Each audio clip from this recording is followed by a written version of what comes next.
السلام عليكم. القصة اللي معانا النهاردة قصة صعب حد يصدقها. خليني أحدد الأول إن مستوى القصة دي بالذات هيكون بلس 18، فأنت لو صغير أو بتخاف اطلع من الفيديو دلوقتي. القصة دي حصلت في أسيوط في 2021، وبالتحديد الساعة 10 الصبح. الناس كلها كانت رايحة الشغل عادي جدا، ولكن كان في شخص كبير في السن راكب على العجلة ورايح شغله. وهنا بقى بيلاقي إن في كومة زبالة متكونة، ومن ضمن الزبالة بقى اللي كانت مرمية كان في كيس اسود ضخم كده ونازل منه دم. فالراجل هنا الفضول خده وقال أنا أفتح أشوف إيه اللي في الكيس ده، وفعلا بدأ إنه يقرب من الكيس وهو مرعوب. وأول ما فتح الكيس اتصدم إن الكيس ده فيه أجزاء بشرية.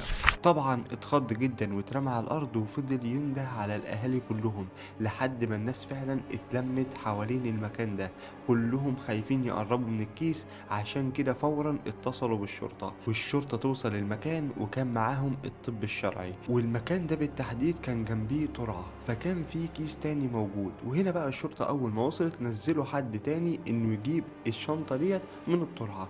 وأول ما طلعوها اتصدموا إن دي نص بني آدم كامل، النص التحت من البني آدم كلها متقطعة ومرمية في الزبالة دي. المنظر كان مرعب حتى على رجال الشرطة وكمان البحث الجنائي. وهنا بقى بعتوا على طول الجزء اللي لقوه من الجثة ده للمشرحة، والمشرحة للأسف فشلت إنها تحدد مين صاحب الجثة دي. الشرطة فضلت تعمل تحريات وكمان بعتوا فريق تاني يمشطوا الترعة، وفعلا الفريق مشط الترعة كامل أملا على إنهم يلاقوا باقي الجثة بتاعة الشاب ده. فضلوا يدوروا ولكن بدون اي دليل وملقوش اي حاجة. وهنا الشرطة ملقتش اي حاجة تعملها غير انها تروح القرية دي اللي لقي فيها الجثة ويقعدوا يسألوا الاهالي هل حد كان متغيب، هل حد كان ضايع، عشان يربطوا القصة ببعضها، ويمكن الحد الضايع ده هو الشاب المقتول اللي لقيوه. ولكن أهل القرية كلهم ما كانش فيه أي حد ضايع منهم. كمان الشرطة أو مركز الشرطة بتاع القرية ديت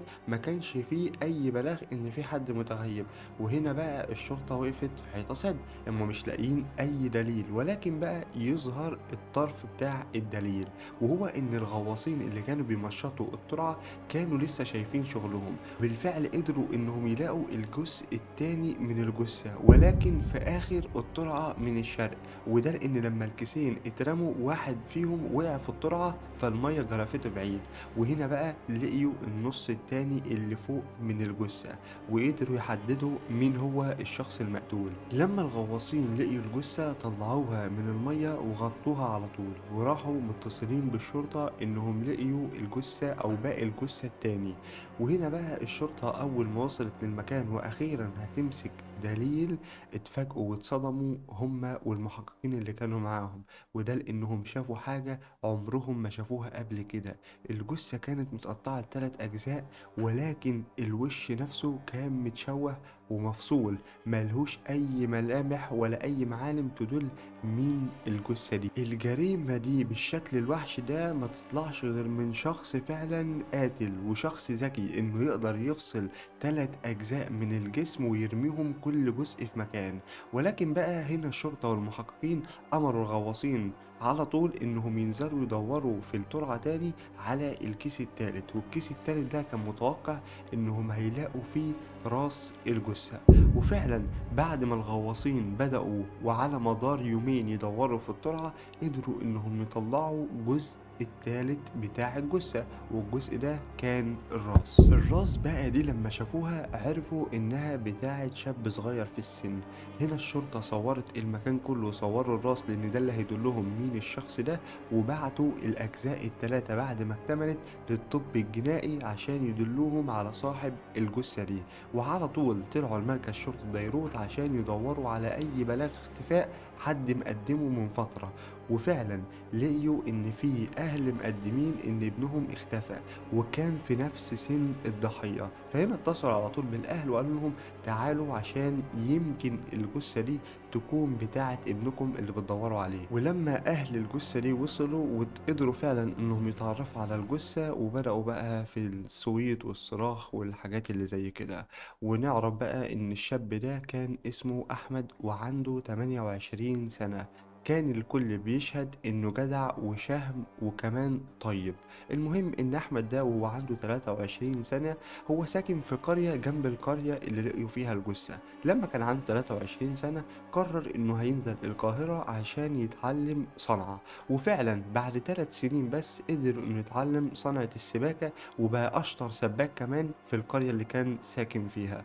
ولكن بعد ما قدر إنه يجمع فلوس كويسة قرر هنا إنه هيشتري عربية يشتغل عليها في بلده الأم اللي هي أسيوط عشان يعيش وسط أهله وناسه. وكمان أحمد كان معروف إنه بيساعد دايما أهله كلهم وما بيبخلش عنهم بأي حاجة، لأنه لما اتعلم السباكة كان اتعلم حاجات تاني قبل ما يتقن السباكة نفسها، فكان أي حد محتاج أي حاجة بيروح يعملها له لوجه الله. المهم إن هنا الشرطة لما عرفوا الكلام ده كله بدأوا بقى يسألوا أهله هل في خلافات مع أي حد ومن إمتى أحمد كان متغيب. هنا أهله ردوا عليه وقالوا إنه اديله 4 أيام متغيب وإحنا ما عندناش أي خلافات مع أي حد، إحنا في حالنا. طبعا هنا الشرطة عايز تعرف مين اللي عمل كده، فنزلوا القرية بتاعت أحمد وبدأوا يسألوا الأهالي عن أحمد وعن أهله بالخصوص. الأهالي بقى هنا قالوا للشرطة إن أكتر واحد كان قريب من أحمد هو ابن عمه أدهم، فلو عايزين تعرفوا تفاصيل دقيقة روحوا اسألوا أدهم. فالشرطة فعلا طلعت على طول على بيت أدهم ابن عمه، وهنا بدأوا يستجوبوه. قال لهم فعلا أنا أقرب واحد لأحمد، وهو في اليوم ده بالتحديد كان عندنا عشان كان بيصلح لنا الغسالة. ولكن بقى في أثناء ما كان بيصلح الغسالة جات له مكالمة وجري بره البيت على طول، ومن ساعتها ما شفناهوش تاني خالص. وكمان أنا خرجت الساعة 2 بالليل من البيت عشان أدور على أحمد مع أهالي القرية. وهنا بقى طبعا الشرطة ملقتش عليه أي حاجة فسابوه وراحوا يكملوا تحقيق ويسألوا أهل القرية. ولكن بقى أهل القرية قالوا تفصيلة غيرت مجرى التحقيقات كاملة. قالوا إن بعد الموضوع ده بيومين شافوا أم أدهم اللي هي ابن عم أحمد كانت نازلة وماسكة شنطة سفر كبيرة، ولما سألوها انت رايحة فين قالت لهم انا نازلة القاهرة عشان اكشف. ولكن اشمعنى الوقت ده بالتحديد، وهل ده وقت تسيب فيه ام احمد اللي هو يكون ابن عمه؟ الشرطة بقى اول ما سمعت الكلام ده من اهالي القرية على طول طلعوا امر بتفتيش بيت ادهم. وفعلا اول ما الامر طلع دخلوا على طول على البيت، وهنا اتصدموا من اللي شافوه. كل حيطان البيت بتاع أدهم كانت متلطخة بالدم، بإيدك كده يلطخوا بالدم ويحطوا على الحيطة كأنك ذابح ذبيحة. وبعد كده بدأوا يفتشوا البيت واتصدموا لما دخلوا غرفة من الغرف بتاع المنزل ولقيوا فيها حفرة طولها 15 متر. وهنا بقى الشرطة تقبض على أبو أدهم ويعترف إنه فعلا كان بيدور هو وأهل بيته على آثار في البيت. ولكن لما جبنا دجال وقلنا له احنا لقينا الباب ومش عارفين نفتحه قال الباب ده مش هيتفتح لأن الجن طالب طلبات، والطلب اللي هو طالبه هو انه يكون في دم زفر على الباب، وده معناه انهم يجيبوا ضحية ومش اي ضحية، ده بشري وفي سن العشرينات ويكون اول فرحة ابوه وامه، وكمان شاب تقي وبيصلي وجدع وفي نفس الوقت الناس كلها بتحبه. ابو ادهم بقى بيقول انا لما سمعت الطلبات دي كلها من الدجال ما لقيتش اي حد غير احمد، هي دي المواصفات اللي بتنطبق عليه فعلا. فبيقول ادهم صاحبه اللي صاحبه بالروح ومتربيين مع بعض واقرب حد ليه في القرية وفي عيلته كلها هو اللي استدرجه للبيت، وهو اللي كمان قتله ورماه في الحفرة.